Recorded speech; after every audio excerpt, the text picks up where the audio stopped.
मित्रांनो, लिसन टू री ॲप्लिकेशन तुम्हाला सर्व प्रकारचे स्पर्धा परीक्षांसाठी आवश्यक असणारे ऑडिओ बुक्स, ऑडिओ नोट्स आणि इतर मटेरियल देखील उपलब्ध करून देते. धडा 7 विज्ञान आणि तंत्रज्ञान. स्वातंत्र्योत्तर भारताची विज्ञान आणि तंत्रज्ञान क्षेत्रातील कामगिरी या पाठात आपण अभ्यासणार आहोत. तसेच विज्ञान आणि तंत्रज्ञान या क्षेत्रातील महत्त्वाच्या संस्था आणि त्यांचे योगदान यांचाही आपण अभ्यास करणार आहोत. भारतीय अणु ऊर्जा आयोग. भारताचे प्रधानमंत्री पंडित जवाहरलाल नेहरू यांना वैज्ञानिक दृष्टिकोन रुजवून राष्ट्राची प्रगती साधायची होती. या विचारातूनच त्यांनी 10 ऑगस्ट 1948 रोजी अणु ऊर्जा आयोगाची स्थापना केली. आयोगाचे पहिले अध्यक्ष म्हणून डॉक्टर होमी भाभा यांची नेमणूक झाली. अणु ऊर्जेपासून वीज निर्मिती, अन्नधान्य उत्पादन वाढवणे व ते टिकवणे यासाठीचे प्रगत तंत्रज्ञान उभारणे, नॅनो टेक्नॉलॉजी विकसित करणे अशी अणुऊर्जा आयोगाची उद्दिष्टे होती. 1956 मध्ये या विभागाने अणु ऊर्जेवर चालणारी भारताची पहिली अणुभट्टी अप्सरा कार्यान्वित केली. 1969 मध्ये अणुऊर्जेपासून विद्युत निर्मिती करण्यासाठी मुंबईजवळ तारापूर येथे अणुशक्ती केंद्राची स्थापना झाली. थोरियमचा विद्युत निर्मितीसाठी उपयोग साध्य करण्यासाठी तमिळनाडू राज्यात कल्पकम येथे रिॲक्टर रिसर्च सेंटर सुरू करण्यात आले. अणुऊर्जेच्या विकासात रिॲक्टर्सची भूमिका महत्त्वाची असते. अणुशक्तीच्या निर्मितीसाठी आवश्यक असणाऱ्या जड पाण्याचे कारखाने वडोदरा, तालचेर, तुतीकोरीन, कोटा इत्यादी ठिकाणी उभारले आहेत.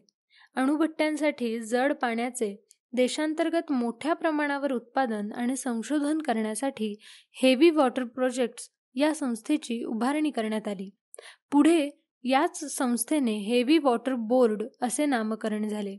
ध्रुव अणुभट्टी. मुंबईजवळील तुर्भे येथे 1985 मध्ये संपूर्णपणे भारतीय बनावटीची ध्रुव अणुभट्टी सुरू करण्यात आली. युरेनियमच्या धातूचा इंधन म्हणून वापर करण्यासाठी ध्रुव अणुभट्टीचा मोठ्या प्रमाणावर उपयोग होतो. तुर्भे येथील केंद्रात सुमारे 350 किरणोत्सारी पदार्थांची निर्मिती केली जाते. त्यांचा उपयोग उद्योग, शेती आणि वैद्यक क्षेत्रात केला जातो. Nuclear power corporation of India NPCIL. अणुऊर्जेपासून विद्युत निर्मिती करण्यासाठी 1987 मध्ये कंपनीची स्थापना करण्यात आली. सुरक्षित, स्वस्त आणि पर्यावरणीय दृष्टिकोनातून फायदेशीर विद्युत निर्मितीचे तंत्रज्ञान सिद्ध करणे आणि त्याचा विकास करून देशाला स्वावलंबी करणे हे कंपनीचे उद्दिष्ट आहे. अणुचाचणी. पोखरण येथील पहिली अणुचाचणी. शांतता आणि स्वयंपूर्णतेसाठी अणुऊर्जेचा उपयोग करून धोरणास अनुसरून भारताने 18 मे 1974 रोजी राजस्थानमधील पोखरण येथे पहिली अणुचाचणी केली. भारताने हा निर्णय घेण्यास चीनची अण्वस्त्र सज्जता आणि पाकिस्तानची चीनच्या मदतीने अण्वस्त्र सज्ज होण्यास चाललेली धडपड कारणीभूत होती. अणुऊर्जा आयोगाचे अध्यक्ष डॉक्टर होमी सेठना व भाभा आण्विक संशोधन केंद्राचे संचालक डॉक्टर राजा रामण्णा यांचा या चाचणीत महत्त्वाचा वाटा होता. प्रधानमंत्री इंदिरा गांधी यांनी अणुस्फोट चाचणीचा निर्णय घेतला. मानवी वस्तीपासून दूर आणि भूगर्भात पाण्याचा साठा जवळपास नाही अशा निकषांवर राजस्थानमधील पोखरण या भागाची निवड करण्यात आली. तुम्हाला माहिती आहे का, 1974 मध्ये भारताने पोखरणमध्ये पहिली अणुचाचणी केल्यावर अमेरिकेने अंतराळ संशोधन संदेश यंत्रणा व क्षेपणास्त्र विकास अशा संरक्षण विषयांशी संबंधित तंत्रज्ञान भारताला देण्यास नकार दिला. त्यामुळे अमेरिकेवर विसंबून न राहता स्वबळावर क्षेपणास्त्र विकासाचा कार्यक्रम आखण्याचे धोरण भारताने स्वीकारले. यातूनच Bharat, America, Soviet union, France, चीन आणि जर्मनी या क्षेपणास्त्र विकसित करणाऱ्या राष्ट्रांच्या रांगेत जाऊन बसला. दुसरी अणुचाचणी. 11 मे 1998 रोजी भारताने अण्वस्त्र सज्जता सिद्ध करण्यासाठी पोखरण येथे दुसरी अणुस्फोट चाचणी केली. या दिवशी 3 अणुचाचण्या घेण्यात आल्या. त्यात एक हायड्रोजन बॉम्बची होती.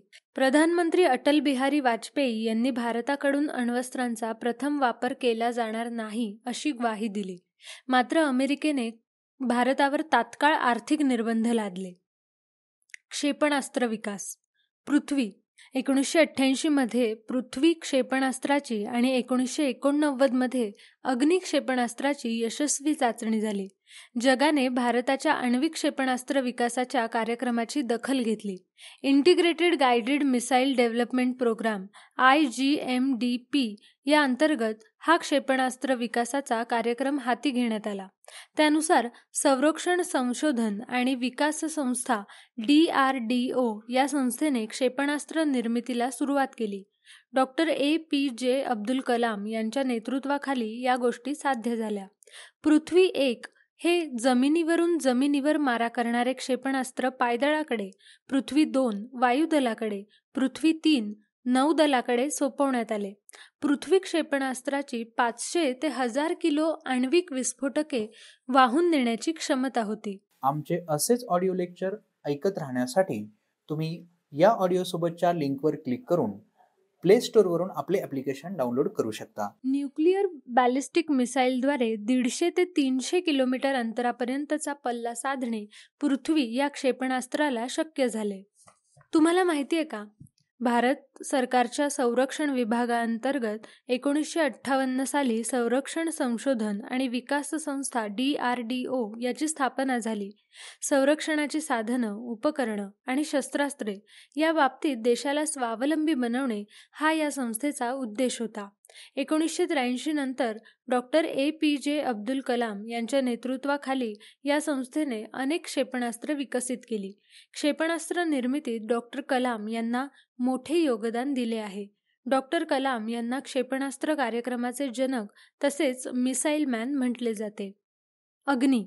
चीन व पाकिस्तानला भारताच्या क्षेपणास्त्र सामर्थ्याची कल्पना यावी, भारताच्या सीमा सुरक्षित राहाव्यात म्हणून अग्नी 1 ची चाचणी घेण्यात आली. या सामरिक क्षेपणास्त्राचा पल्ला 700 किलोमीटर इतका होता. पुढे अग्नी 2 व अग्नी 3 यांचीही निर्मिती करण्यात आली. आकाश नाग क्षेपणास्त्रे. जमिनीवरून आकाशात मारा करण्यासाठी 1990 मध्ये आकाश या क्षेपणास्त्राची निर्मिती झाली. 30 किलोमीटरचा पल्ला आणि 720 किलोची विस्फोटके स्वनातीत सुपरसॉनिक वेगाने नेण्याची या क्षेपणास्त्राची क्षमता आहे. शत्रूचे रणगाडे नष्ट करण्यासाठी फायर अँड फगेट स्वरूपाचे नाग हे क्षेपणास्त्र तयार करण्यात आले. क्षेपणास्त्र निर्मितीमुळे भारत लष्करदृष्ट्या सुरक्षित झाला आहे. अवकाश संशोधन. केरळ राज्यातील थुंबा येथील थुंबा इक्वेटोरियल लॉन्च सेंटर वरून Indian national committee for space research या संस्थेने भारताच्या पहिल्या संशोधक अग्निबाणाचे 1961 मध्ये यशस्वी प्रक्षेपण केले. 1969 मध्ये थुंबा येथे स्वदेशी बनावटीच्या रोहिणी 75 अग्निबाणाचे यशस्वी प्रक्षेपण केले गेले. याच्या पुढचा टप्पा म्हणजे 1975 मध्ये सोव्हिएत युनियनच्या सहकार्याने पहिल्या भारतीय आर्यभट्ट या उपग्रहाचे यशस्वी प्रक्षेपण केले.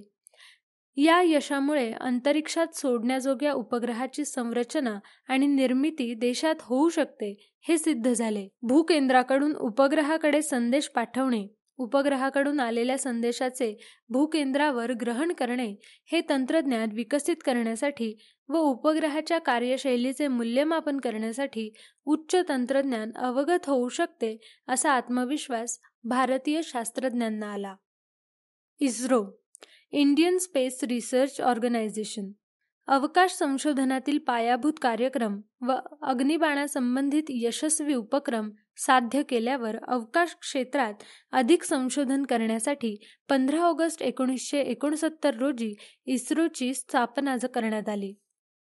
इस्रोचे मुख्य कार्यालय बंगळुरू येथे आहे. अंतरिक्षात उपग्रह प्रक्षेपित करण्यासाठी इस्रोने आंध्र प्रदेश या राज्यातील श्रीहरिकोटा येथे अवकाशतळ कार्यान्वित केला. भास्कर 1. 1979 मध्ये पृथ्वीच्या पृष्ठभागावरील विविध गोष्टींचे निरीक्षण दूरसंवेदन तंत्राने साध्य व्हावे यासाठी इस्रोने तयार केलेला भास्कर 1 हा दूरसंवेदक प्रायोगिक उपग्रह भारताने सोव्हिएत युनियन या देशातून पाठवला. देशातील पाण्याचे साठे, खनिजांचे साठे, हवामान यांचा अंदाज घेऊन देशाच्या विकासासाठी दूरसंवेदन तंत्र उपयोगी पडणार होते. या तंत्राच्या मदतीने भूगर्भ विषयक, पर्यावरण विषयक, जंगल विषयक काढलेली छायाचित्रे महत्त्वाची होती. या उपग्रहाद्वारे मिळालेल्या माहितीचा उपयोग समुद्र विज्ञान यामध्ये झाला. 1981 मध्ये भास्कर 2 हा उपग्रह सोव्हिएत युनियन या देशातून पाठवण्यात आला. ॲपल. इस्रोने पूर्णतः भारतात बनवलेला ॲपल हा भारताचा पहिला दूरसंचार उपग्रह 19 जून 1981 रोजी फ्रेंच गियाना येथून पाठवला. ॲपलमुळे शिक्षण क्षेत्राला मदत झाली. आपत्कालीन दूरसंचार सेवा पुरवण्याचा उद्देश सफल झाला. आमचे असेच ऑडिओ लेक्चर ऐकत राहण्यासाठी तुम्ही या ऑडिओसोबतच्या लिंकवर क्लिक करून प्ले स्टोअरवरून आपले ॲप्लिकेशन डाउनलोड करू शकता. INSAT, Indian national satellite. August 1983 मध्ये इन्सॅट 1B या उपग्रहाचे यशस्वी प्रक्षेपण झाले.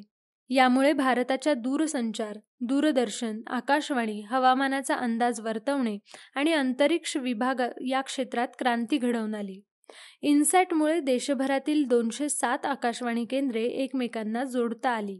या यंत्रणेचा उपयोग आपत्ग्रस्तांचा शोध आणि बचाव, हवामानाचा पूर्व अंदाज, वादळांचा शोध आणि मागोवा, टेलिमेडिसिन आणि शैक्षणिक संस्थांना होत आहे. इन्सॅट प्रणालीतील टेलिमेडिसिन या सेवेमुळे ग्रामीण आणि दुर्गम भागातील जनतेला तज्ज्ञ डॉक्टरांचा सल्ला आणि औषधोपचार सहज उपलब्ध होऊ शकतात. ग्रामीण आणि छोट्या गावातील वैद्यकीय सेवांकडे मोठ्या शहरातील सुपर स्पेशालिटी सेवा असलेल्या रुग्णालयांसाठी इन्सॅटद्वारा जोडली गेली आहेत. तंत्रज्ञानातील प्रगती. रेल्वे इंजिनची निर्मिती करणाऱ्या चित्तरंजन लोकोमोटिव्ह वर्क्स या कारखान्याची बंगालमधील बरद्वान जिल्ह्यातील चित्तरंजन येथे उभारणी करण्यात आली. या कारखान्यात वाफेची इंजिने, डिझेल आणि विद्युत इंजिनांची निर्मिती करण्यात आली. वाराणसी येथील डिझेल लोकोमोटिव्ह वर्क्समध्ये पहिल्या डिझेल इंजिनची निर्मिती झाली. येथूनच श्रीलंका, बांगलादेश, टांझानिया आणि व्हिएतनाम येथे इंजिनांची निर्यात सुरू झाली. टेलेक्स सेवा. देशाच्या एका भागातून दुसऱ्या भागात जलद गतीने टंकमुद्रित स्वरूपाचे संदेशन वहन करणारी टेलेक्स सेवा 1963 मध्ये केंद्रीय दळणवळण खात्याने सुरू केली. 1969 मध्ये देवनागरी लिपीतून टेलेक्स सेवा प्रथम दिल्लीत सुरू झाली. पुढे तिचा विस्तार भारतभर झाला. या सेवेचा उपयोग सर्वच क्षेत्रात सुरू झाला. 1990 नंतर इंटरनेटच्या उदयानंतर या सेवेचे महत्त्व संपुष्टात आले. उपग्रहीय दूरसंचार केंद्र. कृत्रिम उपग्रहाच्या सहाय्याने देशांतर्गत संदेश दळणवळण, सॅटेलाइट कम्युनिकेशन शक्य व्हावे यासाठी उपग्रहाकडे संदेश पाठवण्यासाठी व उपग्रहावरून संदेश ग्रहण करण्यासाठी आवश्यक असलेले देशांतर्गत उपग्रहीय दूरसंचार भूकेंद्र 1967 मध्ये अहमदाबाद जवळील जोधपूर टेकरा या भागात उभारण्यात आले. यामुळे भारतीय शास्त्रज्ञ व तंत्रज्ञांना भूकेंद्र उभारणीचे व त्याच्या कार्यप्रणालीचे देशांतर्गत प्रशिक्षण देणे सुलभ झाले. 1970 मध्ये पुण्याजवळील आर्वी येथे आंतरदेशीय दूरसंचार सेवेसाठी सुसज्ज असे भूकेंद्र उभारण्यात आले. पिनकोड. 15 ऑगस्ट 1972 पासून भारतीय टपाल व तार विभागाने देशात 6 आकडी पोस्टल इंडेक्स कोड म्हणजेच पिनकोड पद्धती चालू केली. टपाल वाटपात कार्यक्षमता आणणे हा याचा हेतू होता. या पद्धतीत देशाचे 9 विभाग पाडण्यात आले. पिनकोडमधील पहिल्या क्रमांकाद्वारे मुख्य विभाग दर्शवतात. दुसरा क्रमांक उपविभाग, तिसरा क्रमांक उपविभागातील प्रमुख बटवडा जिल्हा तर उर्वरित 3 क्रमांकांद्वारे स्थानिक बटवडा डाकघराची स्थानी निश्चिती करण्यात आली. महाराष्ट्रासाठी 40, 41, 42, 43, 44 हे पहिले 2 आकडे आहेत. 1986 मध्ये टपाल वेगाने पोहोचवण्यासाठी स्पीड पोस्ट सेवा सुरू झाली. ISD international subscriber dial telephone service. 1972 मध्ये मुंबईत ओव्हरसीज कम्युनिकेशन्स सर्व्हिसची स्थापना करून आंतरराष्ट्रीय दूरसंचार सेवेची व्यवस्था करण्याचे काम सुरू झाले. 1976 मध्ये मुंबई व लंडन या 2 शहरात थेट दूरध्वनी संपर्क साध्य करणारी ISD सेवा सुरू झाली. दूरध्वनीप्रमाणे टेलेक्स, टेलिप्रिंटर, रेडिओ छायाचित्रे अशा सेवा सुरू झाल्या. आमचे असेच ऑडिओ लेक्चर ऐकत राहण्यासाठी तुम्ही या ऑडिओ सोबतच्या लिंकवर क्लिक करून प्ले स्टोअरवरून आपले ॲप्लिकेशन डाउनलोड करू शकता. 1986 मध्ये विदेश संचार निगम लिमिटेडने VSNL या क्षेत्रात आणखी मोठी उडी घेतली. त्याआधी महानगर टेलिफोन निगम लिमिटेड ही मोठ्या शहरातील दूरसंचार सेवेसाठी स्थापण्यात आलेली सार्वजनिक कंपनी होती. 1990च्या दशकात VSNL ने भारतात इंटरनेट सेवा पुरवणारी प्रमुख कंपनी म्हणून स्थान मिळवले. या क्षेत्रात सॅम पित्रोदा यांचे योगदान लक्षणीय आहे. मोबाईल 22 ऑगस्ट 1994 रोजी भारतात मोबाईल सेवा सुरू झाली. यावेळी मोबाईल हँडसेट 45,000 रुपये आणि कॉल दर प्रति मिनिट 17 रुपये होता. 1999 मध्ये या क्षेत्रात अनेक खासगी कंपन्या आल्या. यामुळे सेवा स्वस्त होऊ लागली. भारत संचार निगम लिमिटेड BSNL 2000 मध्ये दूरसंचार विभागाची पुनर्रचना करण्यात आली. धोरणात्मक निर्णयांची जबाबदारी दूरसंचार विभागाकडे कायम ठेवून ग्राहकांना प्रत्यक्ष सेवा पुरवण्याकरता भारत संचार निगम लिमिटेडची स्थापना करण्यात आली. दूरध्वनी सेवेबरोबरच सेल्युलर फोन, इंटरनेट, ब्रॉडबँड सेवा उपलब्ध झाल्या.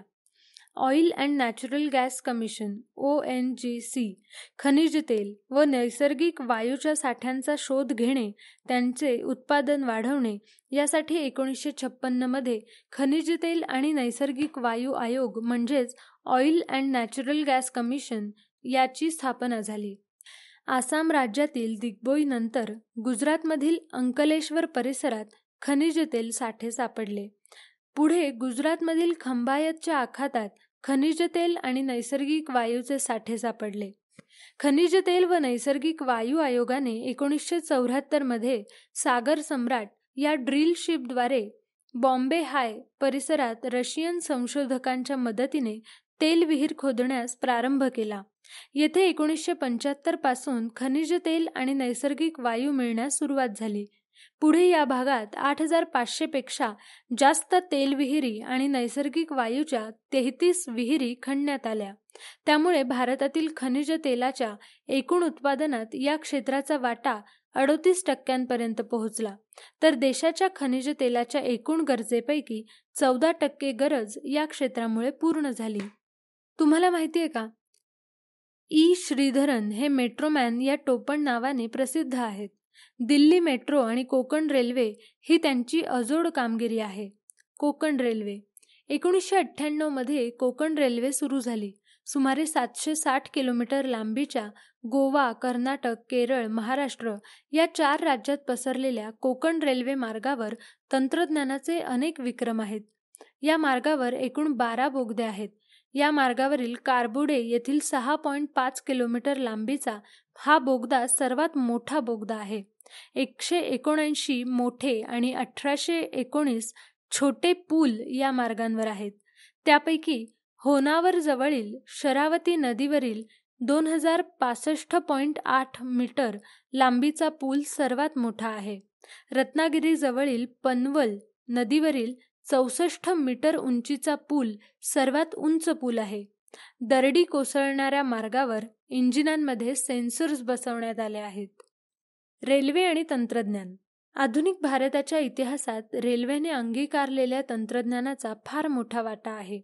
रेल्वे प्रवासाच्या आरक्षण व्यवस्थेत कार्यक्षमता, अचूकता आणि सुसूत्रता यावी म्हणून 1984 मध्ये दिल्लीत सर्वप्रथम संगणकीकृत आरक्षण व्यवस्था करण्यात आली. याच वर्षी कोलकाता येथे मेट्रो रेल्वे सुरू झाली. अशा प्रकारे भारताने विज्ञान तंत्रज्ञानाच्या क्षेत्रात सतत प्रगती केली आहे. नवनवीन संशोधने केलेली आहेत. भारत हा 21व्या शतकातील एक महत्त्वपूर्ण देश आहे. भारताने तंत्रज्ञानाचा उपयोग जगात शांतता निर्माण करण्यासाठीच केलेला आहे. भारत हा 21व्या शतकात अग्रेसर होण्याच्या उद्दिष्टाने हे कार्य करत आहे.